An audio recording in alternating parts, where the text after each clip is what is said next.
Veterans Day, formerly known as Armistice Day, was originally established as a legal holiday to honor the end of World War I, which officially took place on November 11, 1918, signed on the 11th hour of the 11th day of the 11th month. In 1954, the U.S. Congress, at the urging of veteran service organizations, amended the original act by striking out the word armistice and replacing it with veterans.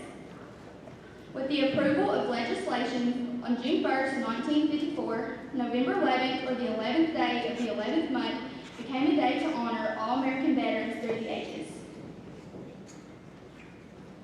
When Francis Scott Key wrote the Star-Spangled Banner almost 200 years ago, he called America the land of the free and the home of the brave. Throughout this nation's history, America's soldiers, sailors, airmen, Marines, and Coast Guardsmen have bravely answered the call to defend our freedom, to aid our allies, and to turn back aggressors.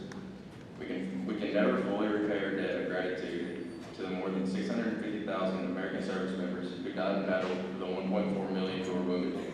We can, however, recognize and thank the 25 million veterans still living today. These words are inscribed on the Korean War Memorial in Washington, D.C. Our nation honors her sons and daughters who answered the call to defend a country they never knew and a people they never met. Those words apply equally to many of our World War I, World War II, and Vietnam War and Gulf War veterans as well. They apply to today's active duty service members, tomorrow's veterans, who are helping to maintain peace throughout the world. Today is our privilege to say thank you to all of America's veterans and to let them know that we appreciate them for their service and honor them for their sacrifices. The price of freedom is high. We cannot afford to forget those willing to pay it. Today we celebrate America's veterans for keeping this nation the land of the free and the home of the brave.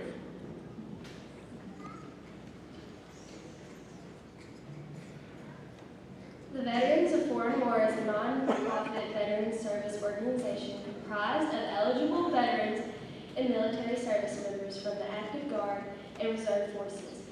Some of the core values of the VFW include to promote patriotism, to honor military service, and to serve the community. Please join me today in recognizing and showing appreciation to our members of the James L. Pruitt Post 5813 of Veterans of Foreign Wars and Auxiliary. At this time, the colors will be presented by our local VFW post. Following the presentation of colors, second grade students from Greene County Primary School will lead us in the Pledge of Allegiance. The Greene County Band will share their rendition of our national anthem, the Star-Spangled Banner, followed by our morning's invocation shared by FCA member Layla Rising. Please stand and remain standing until color guard has left the floor.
says, I sought the Lord and he answered me and rescued me from all my fears.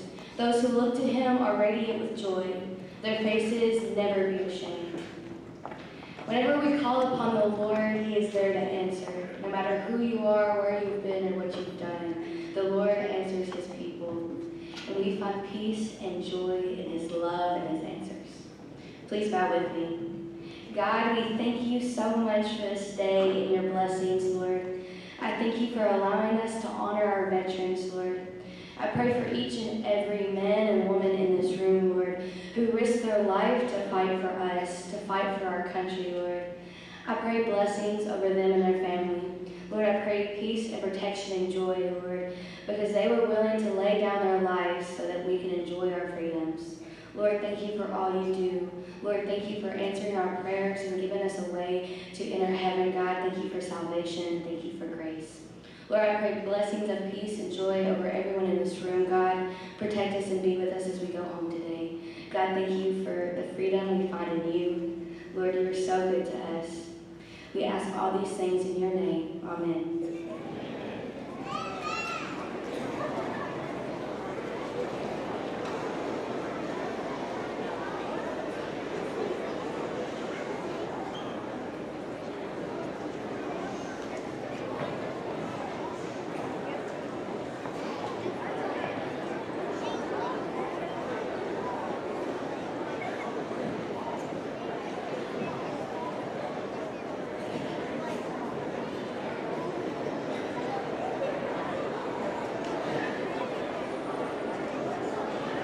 Please remain standing until the color guard has left the floor.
Adam was a member of the United States Air Force for 20 years. He was a senior master sergeant and served as a superintendent, 325th Maintenance Squadron. Adam is married to Lindsay, who also served in the United States Air Force. She now teaches 2nd grade at the primary school. Together they have 3 children, myself, Cadence, who's a sophomore, and Carson, who's a 7th grader. Please welcome my dad to the stage.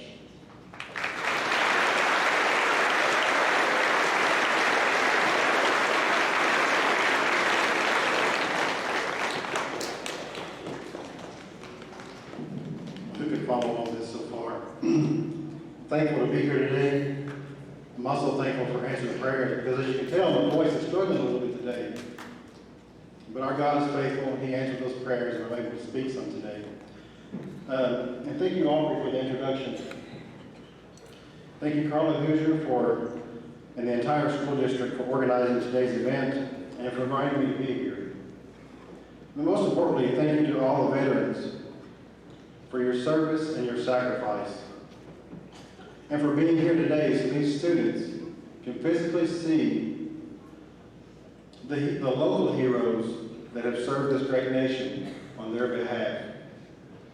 Remember that, students, they have served this nation on your behalf and proudly did so. And students, many of you may just know me as that substitute. And that's okay. I look forward to getting to know each of you personally. But there may be a little more of the story than that. I'm actually a 1999 graduate of this very school that you call home at the moment. And today I want to briefly walk you through some aspects of military service in an attempt to give you a glimpse behind the curtain into a life of service and sacrifice. But while also trying to show you ways that you can honor veterans, more specifically maybe the veterans in your own life. You know, we wear many labels throughout life. You may also want to think of these labels like as titles, duty titles maybe, positions, or descriptors, if you will, descriptors of personality. Some of these might be such as teacher, principal, student, mother, father, pastor, and specifically in today's context, soldier, sailor, Marine, coastie, myself, airman, and then our new little brother that you don't see on a sign today, Guardians for the Space Force. You know, some labels are given, and some are sought after. I have won the label airman for the past 21 years. To be exact, 20 years, 6 months, and 28 days. But who's counting, right? I would not necessarily say that I chose this label, but rather it was chosen for me.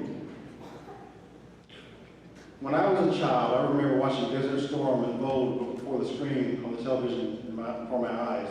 You saw the night vision optics, the explosions, the tracer rounds piercing the night. And I was alone on the floor beside my dad. I said to him, who would choose to go there?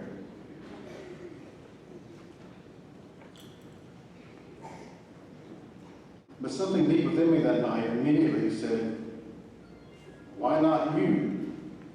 Why not the Air Force? And I had never even considered the Air Force at that point because we grew up in an Army community, as you well know. But that's what I feel the Lord placed on my heart as a young child. Fast forward to 2001, and I'm now 19, with those same thoughts still lingering in my mind, with no action taken upon them.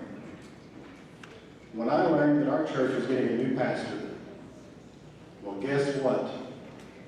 Our new pastor was retiring from the Air Force and moving here. I'll tell you, I did not interpret that as a coincidence. You know, we really should learn early on in life to follow our plans with the words, if the Lord wills.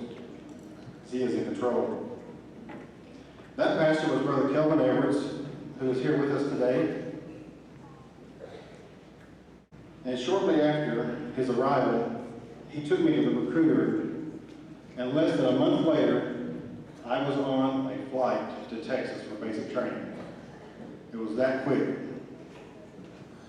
I am not sure my mama, otherwise known as Miss Nina, who is here with us as well, or some of you may know her as the sugar cookie lady, but I'm not sure she has completely forgiven him yet, but I guess that's a work in progress maybe. So, like I said, I'm off to basic training. And these words will probably ring true to many of our veterans here today, and I think you can corroborate what I'm about to say with some of these things. We were stripped down both physically and mentally. And yes, I do mean that literally.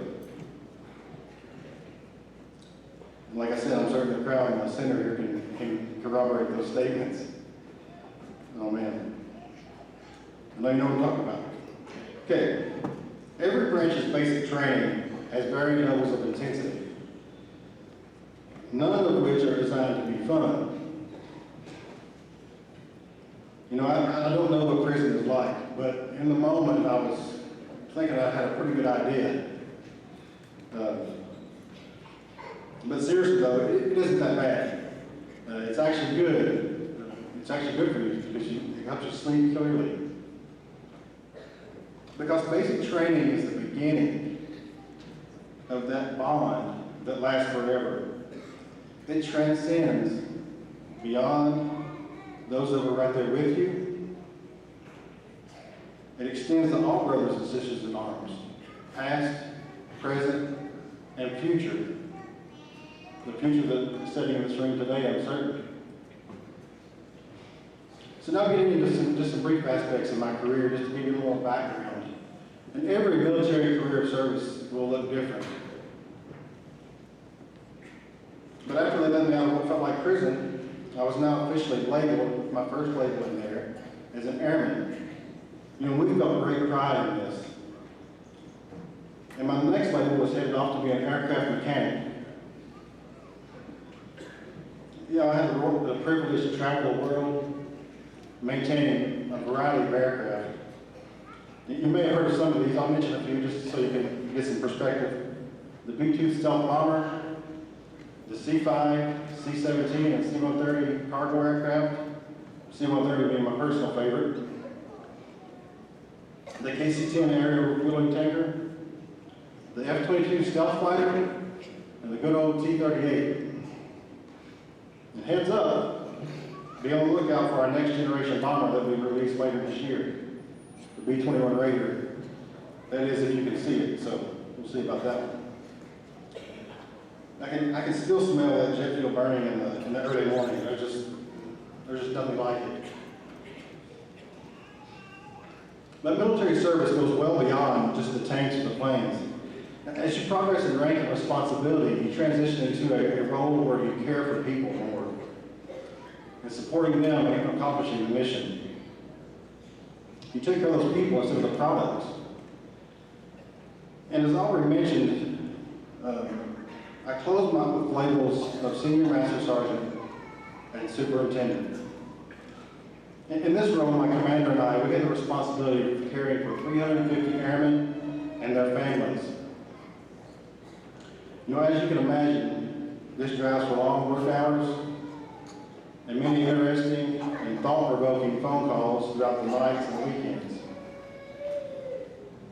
Let's just leave it with the statement that nothing surprises me anymore. Well, it's not totally true, except for freshmen maybe. They can surprise me sometimes. Just kidding. But really. So caring for our airmen, that's where I found my true calling in military service. And I think a lot of the veterans here would probably say the same thing.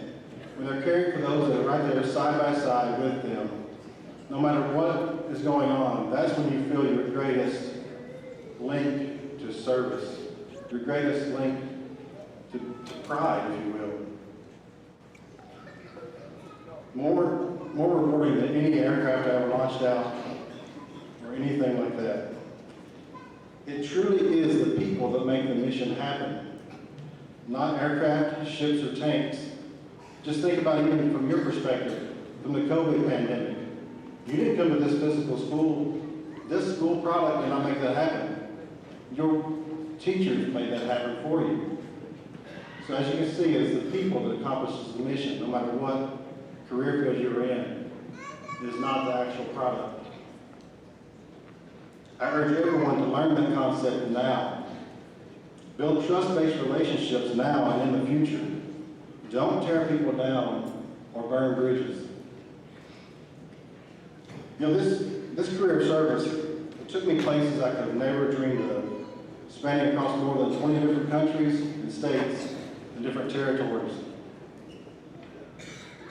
Some of those countries were great, like Spain, Italy, Japan. I love some of those places. Some countries, however, were not so great. I have seen extreme poverty and oppression that you cannot imagine in this United States. And I know that will be echoed across all my brothers and sisters in arms right here. I have seen lavishness and luxury even within some of those oppressed nations. With that, I can without a doubt declare to you that each and every one of us is blessed to live in this great nation. And I know my veterans would echo that same sentiment. I have loved serving this nation. But this is not to say that it does not come at some cost. Service always comes with a sacrifice. You need to remember that. Service always comes with a sacrifice. For myself, there were multiple missed birthdays of my children, holidays, first steps, first words, many long nights separated from my beautiful Californian bride, Lindsay, I love you. And perhaps the hardest feeling, the who are you look, and the following cry for your precious baby girl when you return from deployment, and she doesn't fully know who you are. You know, altogether, I was separated from my family for about 3.5 to 4 years over those 20 years. And as my wife may tell you, this doesn't even cover the time that my mind was gone to a faraway land, even though my body was physically present. And many veterans, I would dare say most, have endured farther and longer away times. I was fortunate enough to return with no injuries that would not heal, and I do not know war and combat like so many of these heroes that sit before you do. And for that, I am thankful. I didn't have to endure those things because these great men and women went before me to set the path for my career of service. Thank you for that, sincerely. When you see these men and women sitting outside, whatever store you may see, with wearing their hats that say Korean War, Vietnam veteran, some World War II maybe still be left around, just know that you are standing in the shadow of a giant, and they deserve your respect.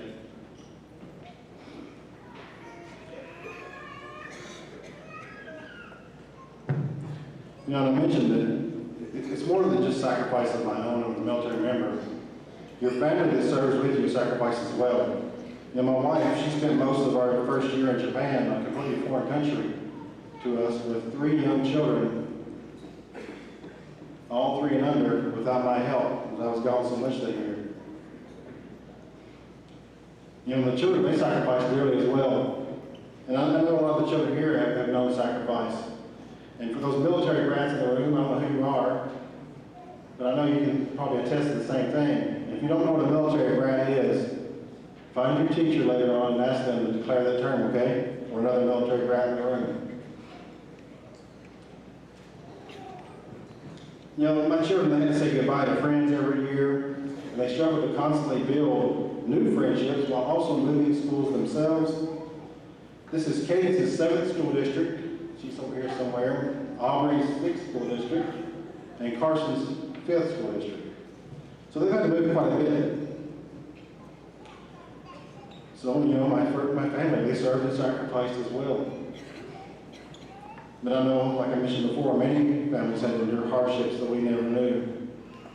I have many friends that have empty seats at the table today from the sacrifices their family had to make. Those Gold Star families, where life will never be the same. By now, you may be asking yourself, is it worth it? Was it worth it? While I cannot speak for every veteran, I would dare say most would respond with an emphatic yes, it was worth it. It was always worth it. The veteran bond is worth it. The relationships are worth it. The leadership skills are worth it. The enhanced gratitude for others and for this nation is worth it. The culturalization is worth it. The strength formed and cultivated in our own family nucleus was worth it. Defending the defenseless and helping the helpless is worth it. Serving others is always worth it. But getting back into our focus today, with honoring veterans, how can you honor veterans? That's what we're thinking about today. How can we honor veterans? There are many ways. Events like today serve as a great reminder and a way to physically honor our veterans. Intentionally getting to know the veterans in your life, or simply remembering the veterans and their service, remembering what they have done. It reminds me of an initiative called Red Friday. When I see all this red here today, I know many of you are wearing it because it represents respect. And that's true. And when I see red, I remember Red Friday. And that's an acronym that stands for Remember, Everyone, Deploy. We have people deployed 365 days a year. They're engaged in some type of defense or offense for this nation or for other nations, each and every day. It's important to remember that. To drill this down to a more personal application level for you, though, veterans are honored when they see you doing right. You hear that? Veterans are honored when they see you doing right. Let me explain that a little bit. Showing respect for our great nation and the flag that it represents, the flag that represents it. They are honored in that. Showing respect to others and also respecting yourself. We are honored when we see you maximizing and utilizing your potential. We are honored when you show the courage to do right. To do right when no one is looking, and to do right when everyone is looking. It takes courage to do what is right and what is not popular. But we serve so you can freely choose your direction. And you honor veterans when you seek counsel and choose with wisdom. But you can ask yourself, how can it be possible for me to honor someone this way, to conduct my life with such respect and honor towards someone else, someone I may not even know? How can we look for our lives to be labeled as honorable? We talk about labels. Do you want to be labeled as honorable? How can you wisely choose what is right? What will be your guide? What is your guiding principle? Well, I want to submit to you some guiding words that have never failed me. Words more powerful, more true, and more timeless than I could ever hope to fabricate on my own accord. These guiding words are found in Micah, chapter 6, verse 8. It reads, "He has shown you, O man, what is good. And what does the Lord require of you? But to do justice, to love kindness, and walk humbly with your God. Your veterans are the defenders of freedom and justice. And these guiding words, they're powerful, and they guide us in the conduct of true and meaningful relationships. Those relationships, whether they be interpersonal, with your other classmates, your coworkers, societal and gender, internationally, and most importantly with our Creator. Can you imagine the transformation you would see in our community, in your classroom, if we lived out the virtues of Micah 6:8? You know, humility was one of those words in there. It is key in knowing, humility is key in knowing that you serve something greater than yourself. Each veteran here would attest to that, how we felt like we were serving something greater than ourselves. We were serving our comrades around us, we were serving our nation, we were defending the defenseless. And service before self is echoed across every branch of the military. And we would gladly do it all again. Your friends, your family, your coworkers, and students, this is really at you right now. And we veterans do not seek charity, we do not seek gifts, and we do not seek applause from you. That is not the ultimate gain in honoring a veteran. We are honored when you live honorably and treat others with respect, and respect this great nation. So in closing, I have a few questions for you to ponder. First of all, I want to say that we are not all destined for military service. And that's okay. We're not all destined for military service. But we were all created to serve in some capacity. Even Christ came to serve. I'll ask you, how will you serve? Who will you serve?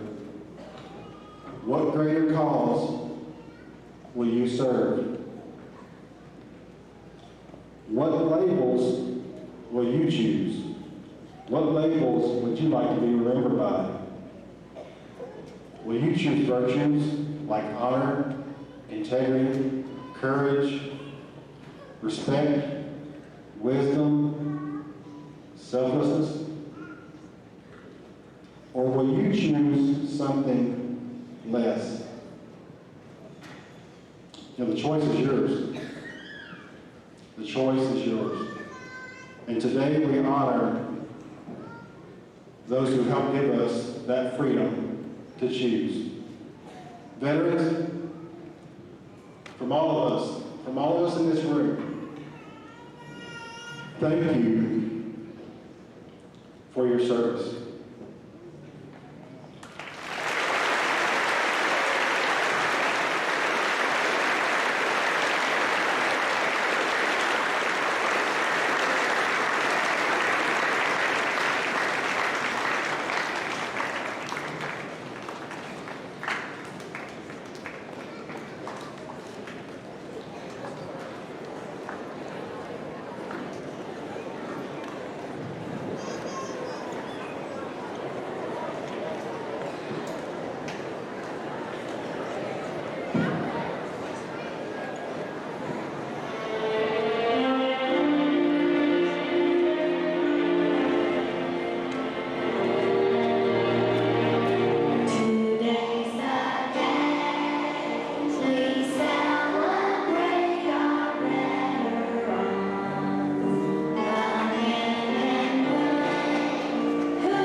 Well, Veterans Day is a day. One second, please. Veterans Day is a special day that everyone should observe. It matters not the branch or the uniform that they wore. They served their country faithfully in times of peace and war. Freedom is something that has never been free. It takes a veteran who sacrifices for you and me. They are the men and women who serve with pride. Their service allows others to have a free ride. When freedom was threatened, they answered the call. Remember, all gave some and some gave all. A veteran is a hero. They are honorable and respectful. Veterans made a brave decision to be a protector for our great country. Their selfless service shows how dedicated they are to the United States. A veteran's determined and courageous mindset teaches us to serve and be helpful to others. Veterans are loyal and strong. Because of their bold sacrifice, we are free.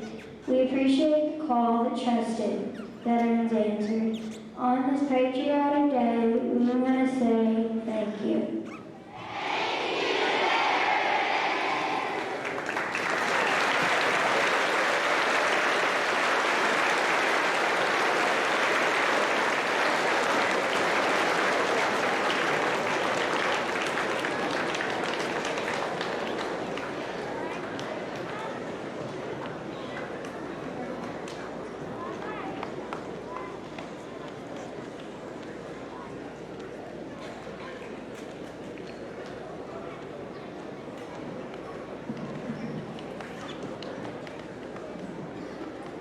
We are delighted and honored to have local veterans in attendance today.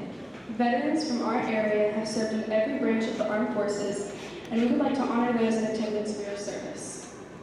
The following presentation features the official service songs from each branch of the U.S. military. We would like to ask each veteran to stand when their song is played to allow us to show our appreciation.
flag and seals of each military branch on our stage today. We are also displaying the national symbol for POW-MIE. The POW-MIE flag features a silhouette of a POW before a guard tower with barbed wire in white on a black field.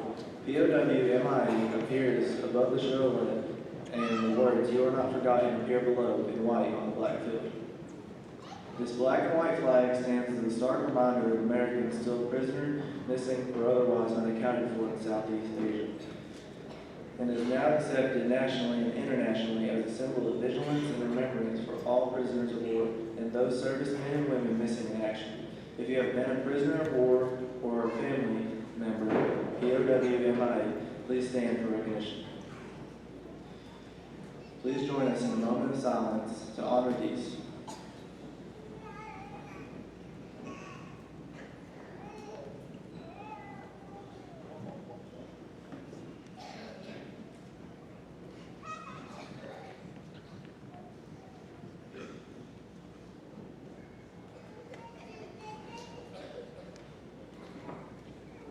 Thank you.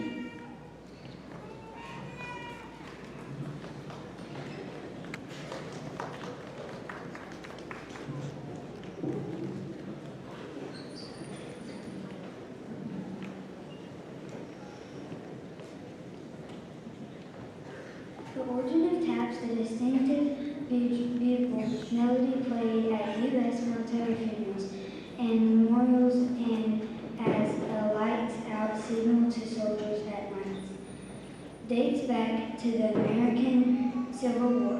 In July 1862, U.S. General Daniel Butterfield and his brigade were camped at Harrison's Landing, Virginia, recuperating after the 7 days battles near Richmond.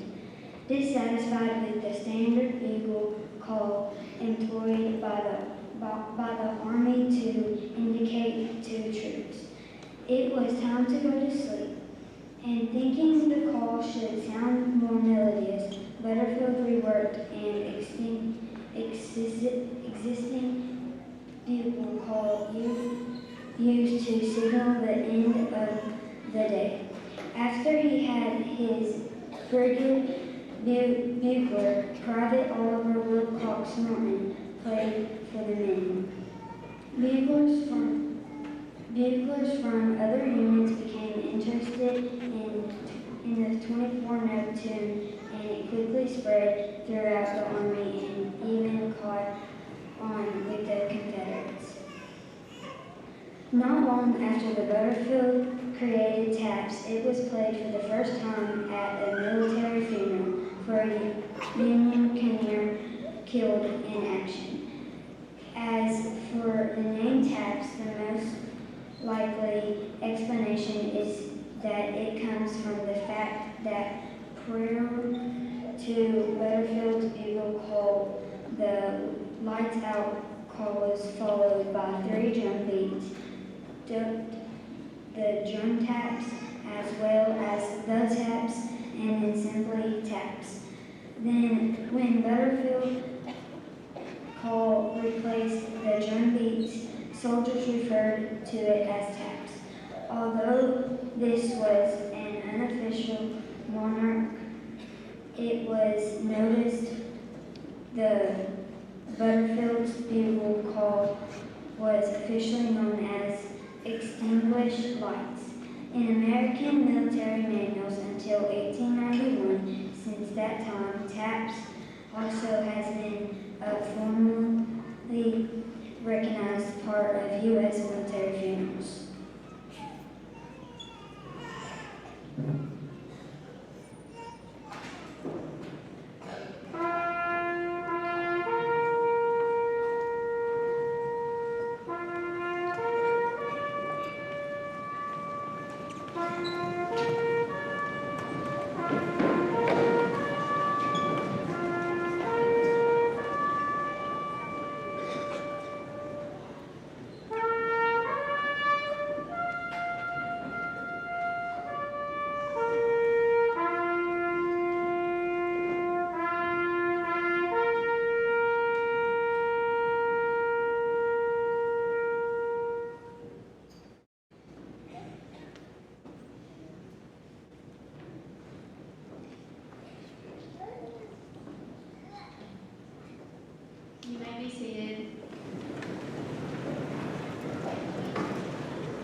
At this time, would you please stand as we retire the colors?